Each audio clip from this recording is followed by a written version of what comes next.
Gilles' compound eyes tracked the familiar dance of war across the void. 300 years of battles had taught the insectoid warrior scholar exactly what to expect. Ships moved in perfect lines, weapons fired at calculated intervals, and casualties stayed within acceptable limits. War was a science, and the Galactic Defense Coalition had mastered it. The Devourers had come again, their black metal ships spreading like a disease across the Kepler system. These mechanical beings consumed everything: planets, stars, entire civilizations, turning matter into more of themselves. For centuries, the Coalition had held them back through careful strategy and measured responses. Admiral Veltar's crystalline form resonated with calm authority from the flagship's command center. The Synthari leader had fought these battles countless times before. His crystal ships gleamed like jewels against the darkness, their energy weapons charging with mathematical precision. All units, maintain formation. Veltar's voice rang across the communication channels in perfect Coalition standard. Execute Maneuver 7 Alpha on my mark, General Quintha acknowledged from his massive Korthek dreadnought. The reptilian warrior's scales shifted from green to deep blue, showing his readiness for battle. His people had perfected defensive warfare over 2 millennia. Heavy armor, powerful shields, and patient tactics had served them well. Gilles floated in his observation pod, recording everything. The Hivik species lived to document and analyze. His 4 arms worked constantly, noting weapon effectiveness, casualty predictions, and tactical decisions. The computers showed a 23.7% expected loss rate, perfectly acceptable for this type of engagement. The Devourer fleet moved like a dark tide across space. Their hive ship, a massive construct the size of a small moon, pulsed with malevolent energy. Smaller ships swarmed around it like angry insects ready to devour anything in their path. First wave, advance, Veltar commanded. The Coalition ships moved forward in beautiful formation. Crystal fighters danced between reptilian cruisers while insectoid scouts gathered intelligence. Everything proceeded exactly as the tactical manuals predicted. The opening exchange lit up space with energy beams and missile trails. Coalition shields flared as they absorbed incoming fire. Devourer ships exploded in silent bursts of metal and flame. The battle followed its expected rhythm: advance, engage, withdraw, regroup. Then something changed. Space twisted as new ships dropped out of hyperspace. Gilles' sensors screamed warnings as dozens of vessels appeared in chaotic formation. These ships looked wrong, patched together from salvaged parts welded with crude techniques, bristling with weapons that seemed randomly placed. Human fleet arriving, announced a voice over the communications. The accent was strange, nothing like the refined tones of Coalition officers. This is Commander Q1 requesting immediate tactical update. Veltar's crystal structure flickered with annoyance. The humans were the newest members of the Coalition, barely 50 years since first contact. Their technology was primitive, their ships ugly, their tactics questionable. Most Coalition commanders considered them useful only as cannon fodder. Commander Q1, maintain rear position, Veltar ordered. Provide support fire only. Do not engage the main force. Q1's laugh crackled through the comm system. Understood, Admiral. We'll try to stay out of your way. Gilles focused his instruments on the human ships. They were indeed crude compared to Coalition vessels, but something about them felt different. The energy signatures were erratic, the formations loose, but there was an underlying purpose he couldn't identify. The battle continued its predictable course. Coalition forces engaged the outer Devourer screen, while the enemy hive ship pushed deeper into the system. A small colony world orbited the third planet. 2 million civilians who should be evacuated according to standard protocol. Devourer breakthrough in Sector 7, reported Quintha. Main hive ship heading for the colony. Veltar's response was immediate and logical. Begin evacuation procedures. All units fall back to defensive line Beta. We'll regroup and engage after civilian extraction. It was the correct decision. Coalition doctrine was clear. Preserve civilian life, maintain fleet integrity, fight another day. Losing one world was acceptable if it meant saving the fleet. Negative, Admiral. Q1's voice cut through the channel like a blade. We're not letting them through. Silence filled the communication network. No Coalition officer had ever refused a direct order from a superior admiral. Gilles' recording equipment hummed as he captured this unprecedented moment. Commander, you will comply with evacuation protocol, Veltar commanded. his crystal form glowing with authority. "That is a direct order." "And I'm politely declining," Q1 replied. "You evacuate if you want. We have work to do." The human ships began to move. Where coalition vessels maintained careful formations and measured approaches, the humans scattered like startled prey animals. But Jill realized they weren't fleeing. They were positioning themselves in ways that made no tactical sense. Captain Heijin's voice joined the channel. "All human units, remember New Seoul. Make them pay for every meter." Jill didn't understand the reference, but something in the human officer's tone made his chitinous shell shiver. There was an emotion there that had no place in civilized warfare, something raw and primal that set his warrior instincts on edge. The human ships accelerated toward the Devourer formation at full speed. Their engines burned bright against the darkness, pushing far beyond safe operational limits. Jill's sensors detected massive energy buildups that should have torn the crewed vessels apart. "What are they doing?" Quintha rumbled over the comm. "They're charging straight into the enemy formation." "That's suicide." Lieutenant Soman's voice answered from one of the human ships. "Not suicide, General. It's called giving a damn." The first human ship reached the Devourer line. Instead of engaging at safe distance like any rational commander would, it dove directly into the enemy formation. Energy weapons blazed from every available hardpoint while the ship itself became a guided missile. The explosion when it hit a Devourer cruiser lit up Jill's sensors. But instead of pulling back after the sacrifice, more human ships followed the same pattern. They fought like madmen, using their vessels as weapons rather than platforms. Dr. Bora's voice came over the channel, calm and professional despite the chaos. "Engineering teams implement Modification Plan 7. All ships prepare for close engagement protocol." Jill watched in fascination as the human ships began changing in real time. Cargo bays opened to reveal hidden weapons. Mining equipment transformed into combat tools. What looked like merchant vessels revealed themselves as disguised warships. Gite coordinated the modifications from his engineering ship. Ramming spikes deployed. Fusion torches redirected for combat use. All units ready for contact. The humans hit the Devourer formation like a natural disaster. They didn't fight like the Coalition. They fought like the universe owed them a personal debt. Ships rammed each other. Weapons fired at point-blank range and explosions chained through both fleets. "By the ancient stars," Quintha whispered. "They're actually pushing them back." Veltar's crystal structure pulsed with confusion. The humans were taking casualties that should have broken any rational force. Their ships were being destroyed at an alarming rate. Yet somehow impossibly they were winning. The Devourer advance slowed, then stopped. The Hive ship, which had seemed unstoppable moments before, began to turn away from the human assault. For the first time in recorded history, a Devourer force was retreating from a smaller fleet. Jill's recording equipment worked overtime, capturing every moment of this impossible battle. He realized he was witnessing something unprecedented, not just in tactics or technology, but in the very nature of warfare itself. The humans weren't just fighting a battle. They were fighting a war that existed in their hearts and minds, where victory meant more than strategic advantage and defeat was simply unacceptable. As the first phase of the engagement ended, Jill began to understand that everything the Coalition thought it knew about war was about to change forever.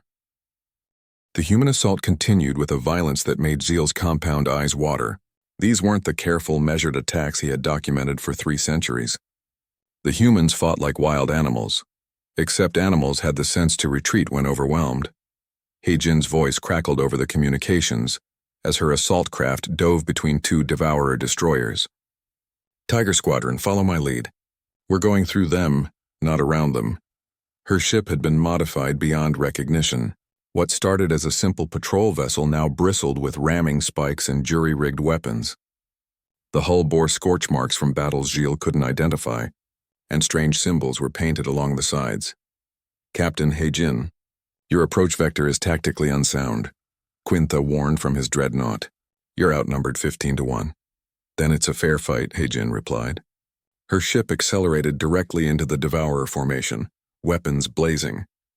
2 enemy vessels exploded before they could react to her impossible approach.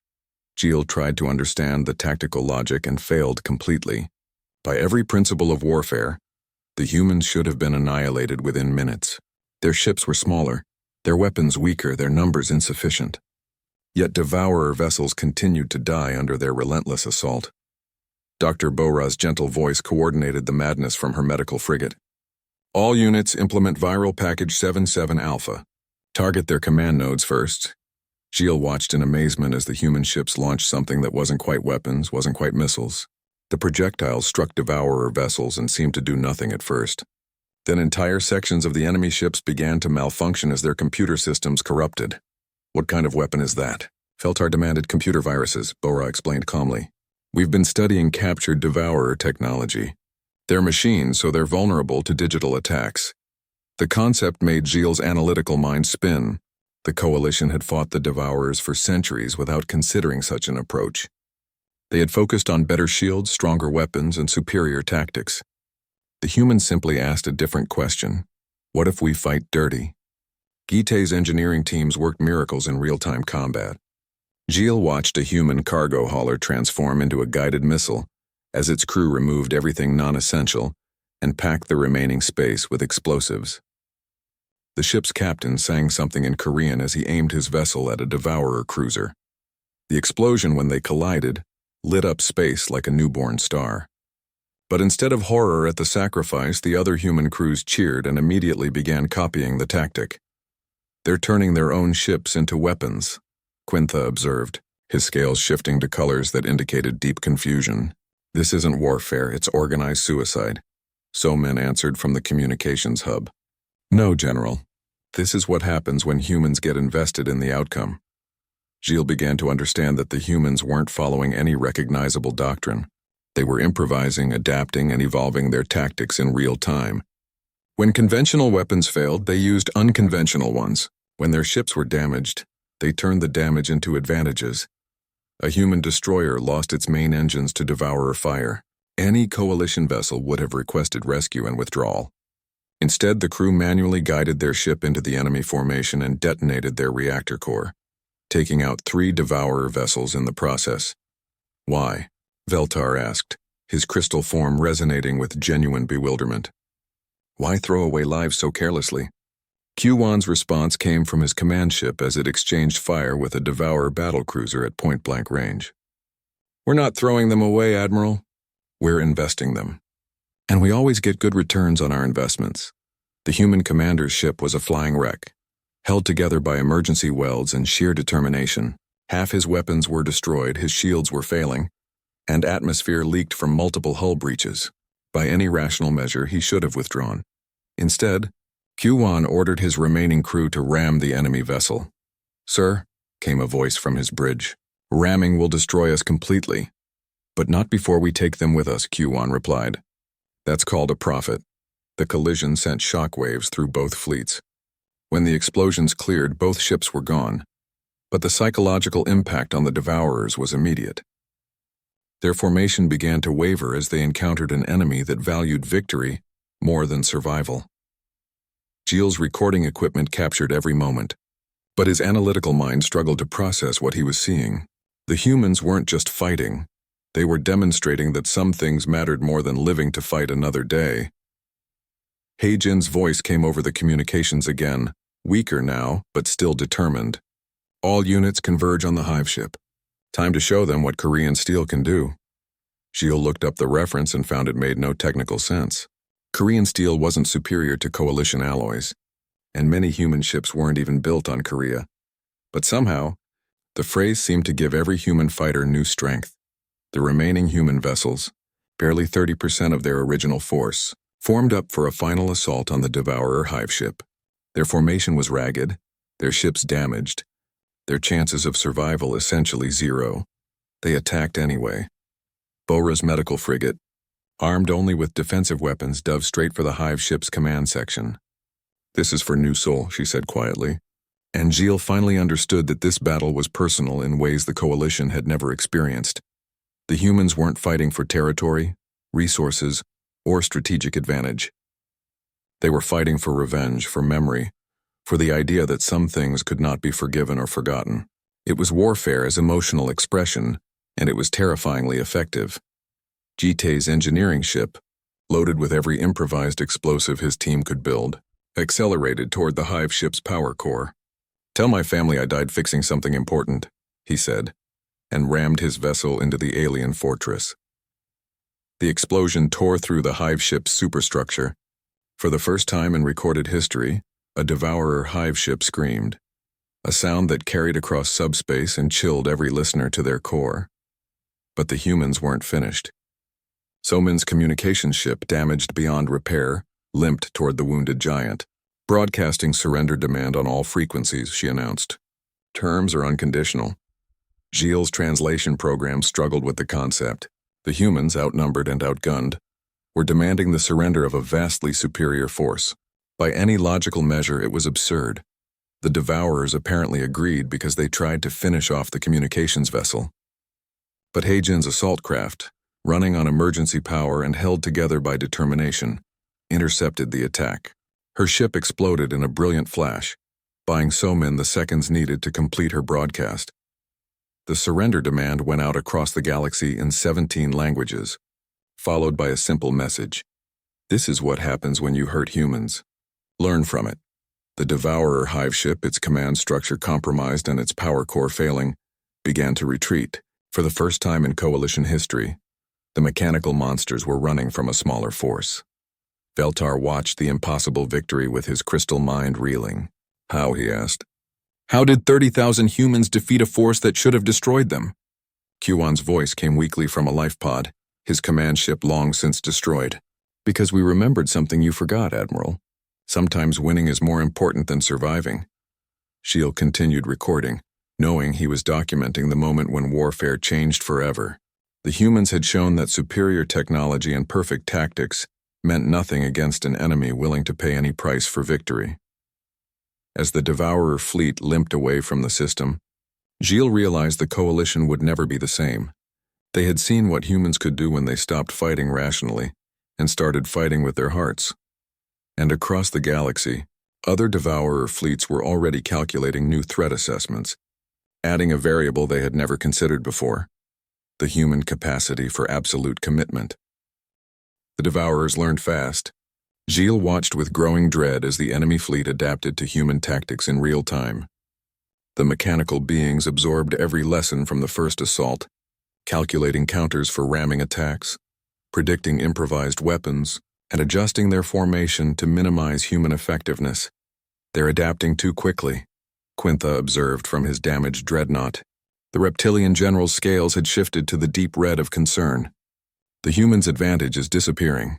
3 human ships attempted their signature ramming attack on a Devourer cruiser. This time the enemy was ready. Point defense systems activated, intercepting the first 2 vessels before they could close. The 3rd ship made contact, but the Devourer had already moved its vital systems, minimizing damage. Somin's voice came over the communications, strained but still professional. Command, they're learning our patterns. Viral attacks are being filtered, ramming approaches countered. Q1's response was barely audible from his damaged life pod. Then it's time to stop being predictable. Admiral Veltar processed this exchange with growing confusion. In coalition warfare, when tactics failed, commanders retreated to regroup and develop new strategies. The process took weeks of careful planning and computer modeling. The humans seemed to be suggesting something different entirely. Dr. Bora's medical frigate limped closer to the main battle, its hull scarred from multiple impacts. All human vessels implement Protocol 7, authorization code, remember new soul. Gilles had heard that phrase before, but now it triggered something in every human fighter. Ship after ship acknowledged with voices that carried emotions the insectoid scholar couldn't identify. Rage, grief, determination mixed into something that made his exoskeleton shiver. What is Protocol 7? Veltar demanded. Heijin answered from her barely functional assault craft. It means we stop playing by anyone's rules, including our own. The change was immediate and terrifying. Where human ships had been chaotic but recognizable in their tactics, now they became something else entirely. Gite's engineering teams began modifications that defied physics, turning damaged vessels into weapons that shouldn't exist. A human transport ship, its cargo hold gutted by enemy fire, suddenly accelerated toward a cluster of Devourer fighters. As it approached, the rear section detached and continued forward, while the front section detonated. creating a debris field that shredded the enemy formation. Impossible, Quintha breathed. They calculated that separation during combat. No computer could make those adjustments that quickly. They're not using computers, So-Min explained as her communications ship executed a maneuver that bent space around it. We're using experience. Every human crew has fought desperate battles before joining the coalition. This is what we learned. Gilles tried to understand the tactical doctrine emerging before his compound eyes. The humans weren't following any recognizable pattern because they were writing new rules with each engagement. When the enemy adapted to ramming, they used debris. When viral attacks were filtered, they used biological warfare. When conventional weapons failed, they created unconventional ones. Bora's gentle voice coordinated attacks that were anything but gentle. Release Package 12 on the hive ship's tertiary nodes. Follow with Package 15 on their communication grid. The first package turned out to be a cloud of nanobots that ate through Devourer hull plating. The second was a sonic weapon that disrupted their coordination systems. Neither should have worked according to Coalition understanding of Devourer defenses. How did you develop these weapons so quickly? Feltar asked. We didn't, Bora replied. We've been preparing for this exact battle since New Sol fell. Every human in the fleet volunteered for this mission knowing we might not return. The revelation hit Gilles like a physical blow. This wasn't a random encounter or a strategic engagement. The humans had sought out this battle, prepared for it, and committed everything to winning it. The entire engagement was planned revenge on a scale that made his analytical mind reel.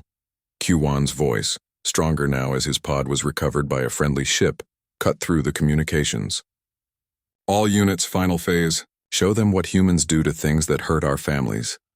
The remaining human ships, fewer than 8,000 crew members from the original 50,000, formed a final formation. But this wasn't the chaotic assault pattern they had used before. This was something new, a formation that existed nowhere in Coalition tactical manuals. They arranged themselves in a sphere around the Devourer hive ship, every vessel pointing inward like spears aimed at the heart of their enemy. The formation was suicidal. It put every human ship in the crossfire of every other human ship. Commander Q-Wan, that formation will result in friendly fire casualties approaching 90%, Veltar warned. Yes, Q-Wan agreed. It will also result in enemy casualties approaching 100%. We consider it acceptable terms. The humans opened fire simultaneously.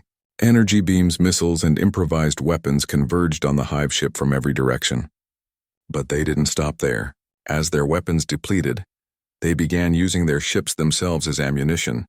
Heijin's assault craft, its engines failing and life support critical, accelerated toward the hive ship's command section.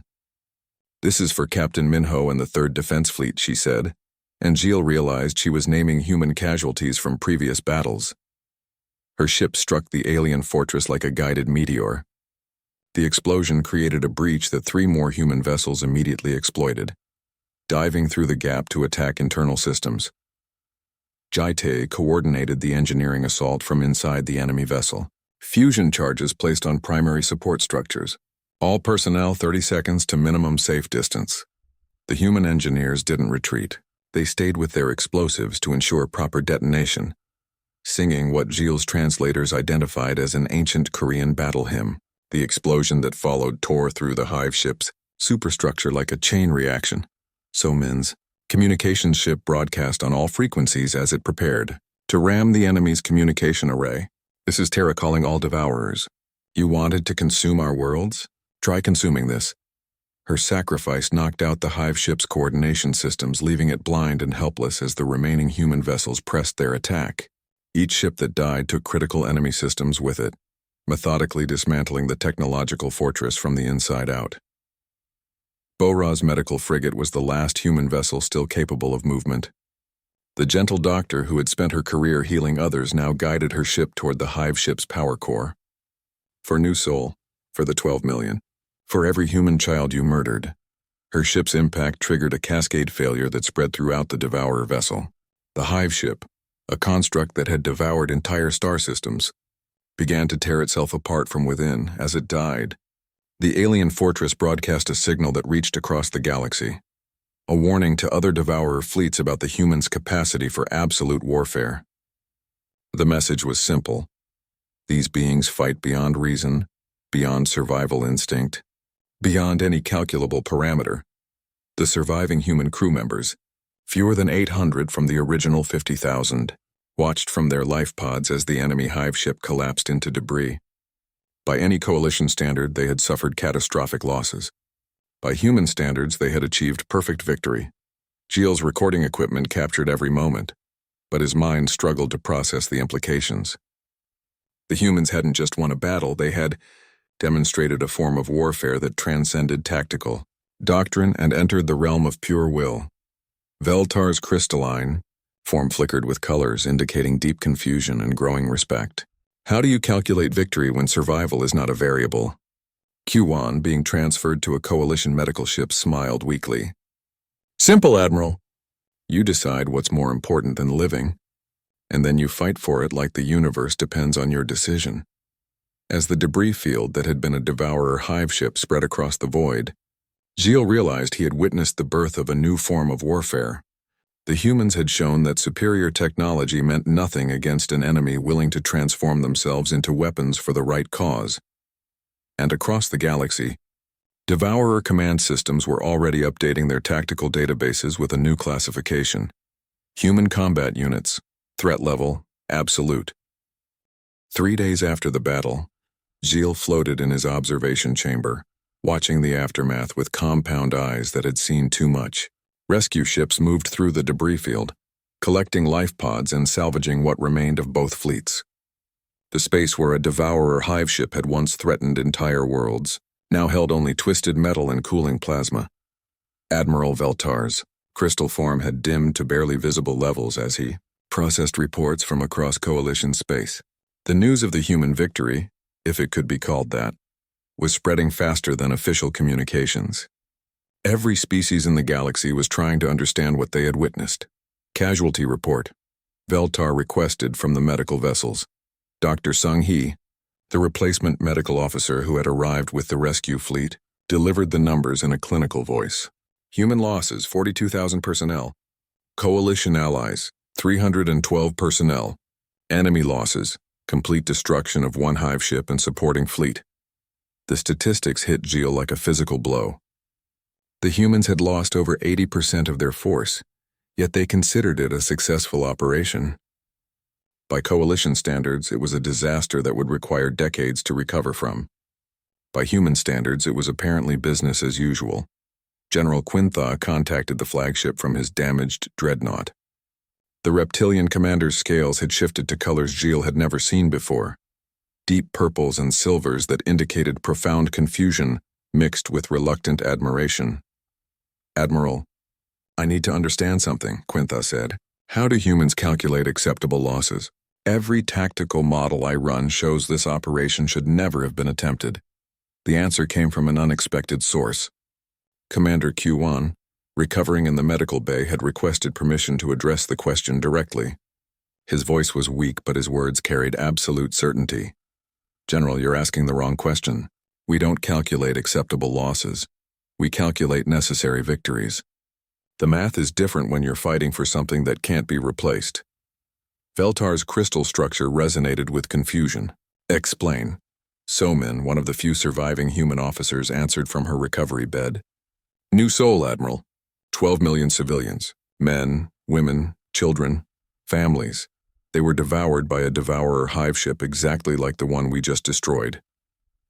The revelation settled over the Coalition officers like a heavy blanket. Gilles' analytical mind began processing the implications. The humans hadn't been fighting a strategic engagement. They had been settling a blood debt that demanded payment in kind. You planned this operation specifically to avenge one colony, Quintha asked. Not just one colony, Heijin replied from her own medical bed, her voice carrying scars that weren't visible on her body. New Soul was personal. But the Devourers have taken 17 human worlds in the past decade. Billions of people. Each name recorded, each loss remembered. Gilles accessed Coalition records and confirmed the numbers. Human colonies had indeed suffered disproportionate losses to Devourer attacks, possibly because their worlds were less defended than established Coalition systems. But he had never considered how those losses might accumulate in the human consciousness. You maintain records of individual casualties? Veltar asked. Dr. Sung-hee answered while treating wounded humans who refused to stay unconscious during their recovery. Every human death is recorded. Every name spoken at memorial services. Every family that mourns, we remember them all. The concept was alien to coalition warfare doctrine. Individual casualties were statistics acceptable within calculated parameters. The idea of maintaining emotional connections to every loss seemed both inefficient and psychologically damaging. But as Gilles watched the human survivors, he realized their approach had created something the coalition lacked: a personal investment in victory that transcended rational calculation. These beings fought not for territory or resources, but for the memories of people they would never forget.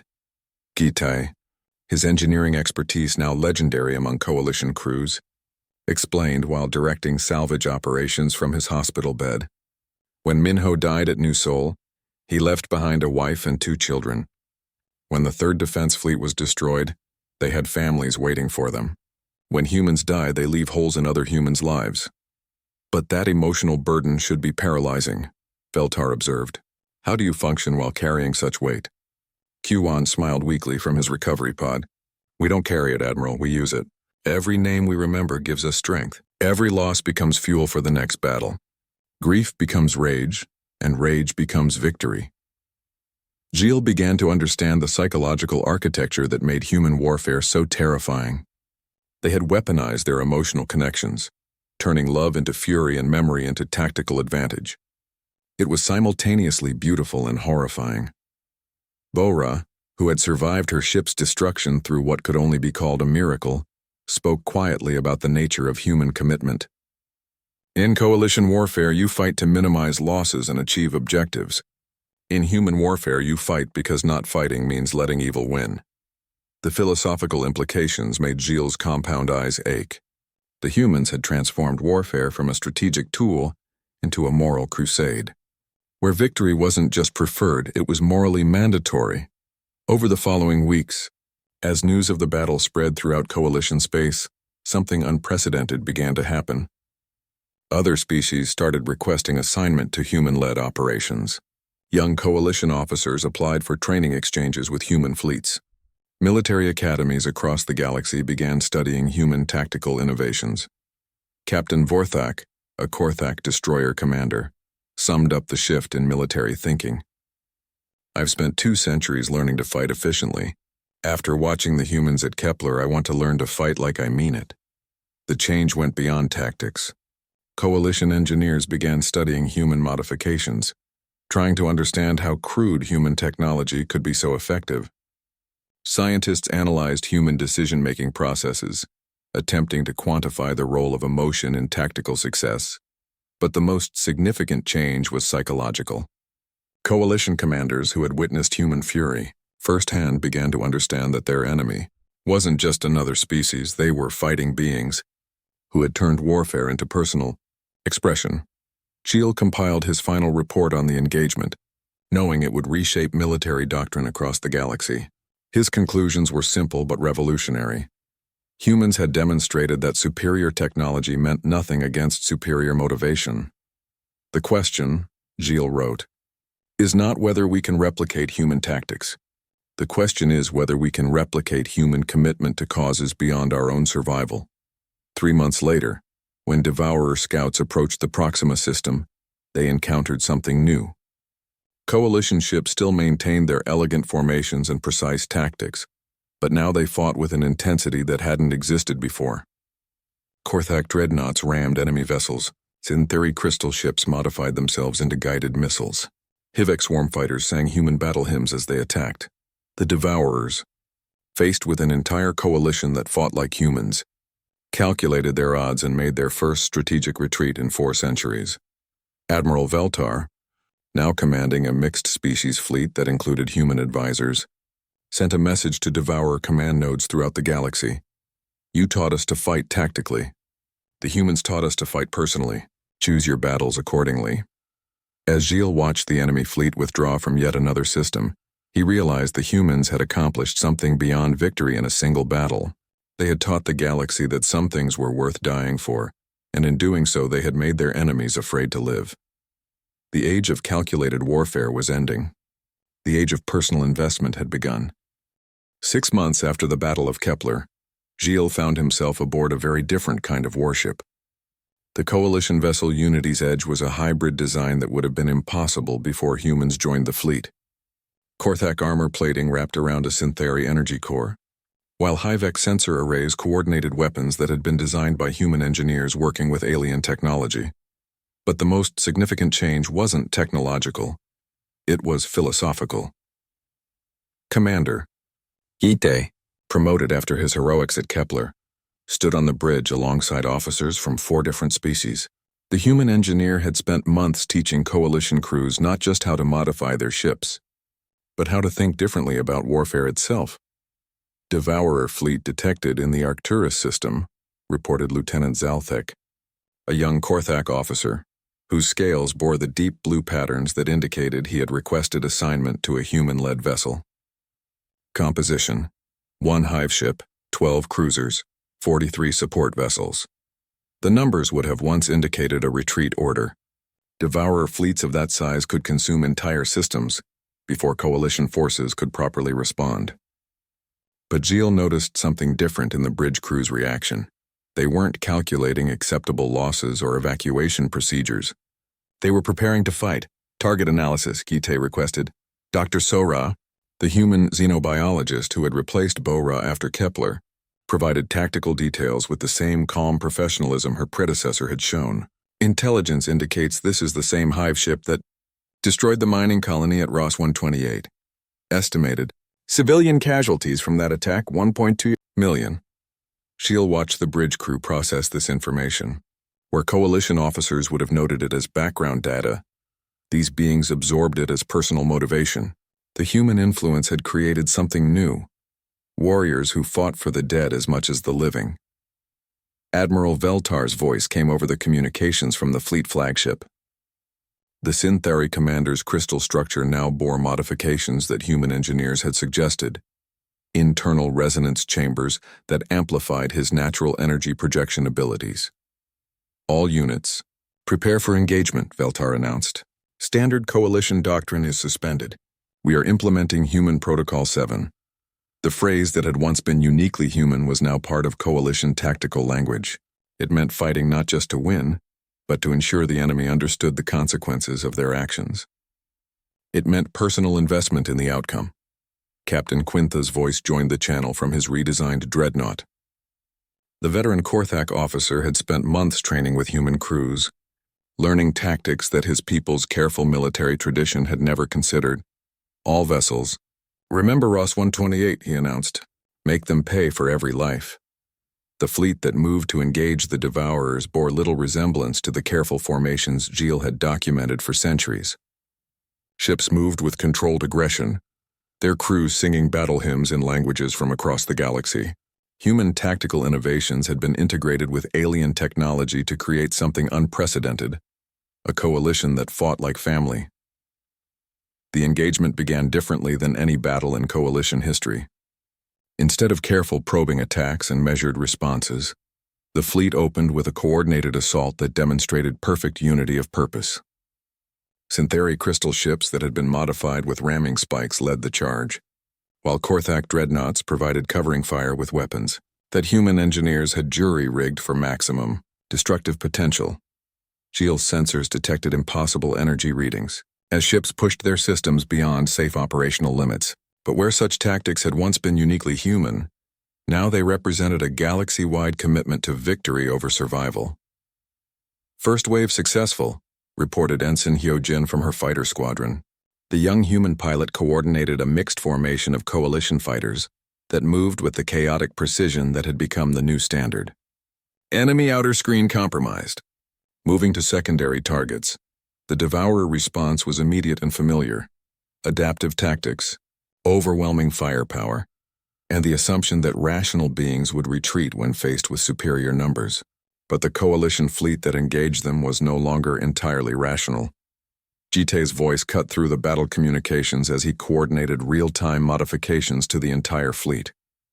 All engineering teams implement Modification Package 12. Convert secondary systems to offensive capability.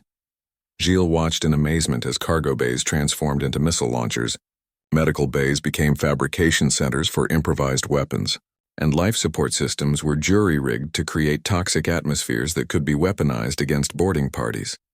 The techniques were human in origin, but now they were being executed by crews that included beings from every coalition species. The galaxy had learned not just human tactics, but human thinking, the idea that every system on a ship could be turned into a weapon if the cause was important enough. Dr. Sora coordinated biological warfare from her science vessel, with the same gentle professionalism that had characterized her predecessor. Viral package deployment successful. Enemy communication systems compromised. Following with behavioral modification, nanobots. The weapons she deployed were impossible by old coalition standards. Attacks that targeted the Devourer's mechanical nature while using techniques borrowed from human, computer science, and alien biotechnology. It was the kind of cross-species innovation that had revolutionized warfare. "They're adapting faster than expected," reported Captain Vorthak from his Korthak cruiser. "Implementing counter-viral protocols." "Then we adapt faster," Gite replied. "All units switch to Protocol 9. Make it personal." The change in tactics was immediate and devastating. Where the fleet had been fighting tactically, they now fought emotionally. Ships that were damaged didn't retreat. They found ways to use their damage as weapons. Crews that were outgunned didn't surrender. They found ways to take their enemies with them. Lieutenant Zalthek, the young Korthak officer who had learned human ways, guided his fighter squadron in a ramming attack that would have horrified his ancestors. "For Ross 128, he transmitted as his ship struck a Devourer cruiser. "For the 1.2 million who can't fight back."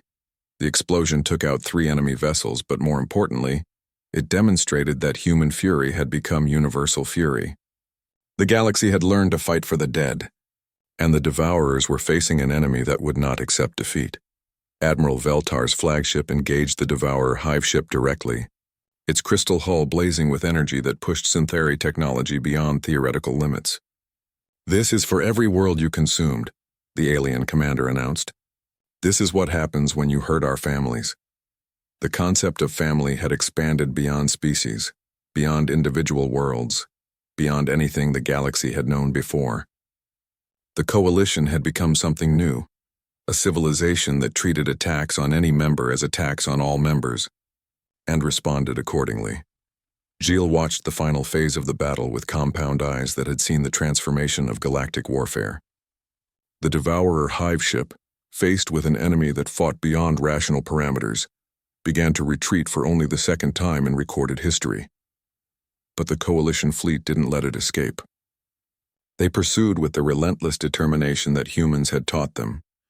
Understanding that some enemies couldn't be allowed to regroup and try again, the hive ship's destruction sent shockwaves across the galaxy. Devourer command nodes received a message broadcast on all frequencies, delivered in 17 languages by the mixed crew of the Unity's Edge. "This is the new Coalition. We remember our dead. We avenge our losses. Choose your battles accordingly." 6 months later, Gilles completed his final report on the transformation of galactic warfare. His conclusions were simple. Humans had taught the galaxy that some things were worth dying for, and in doing so, they had created a civilization that their enemies were afraid to fight.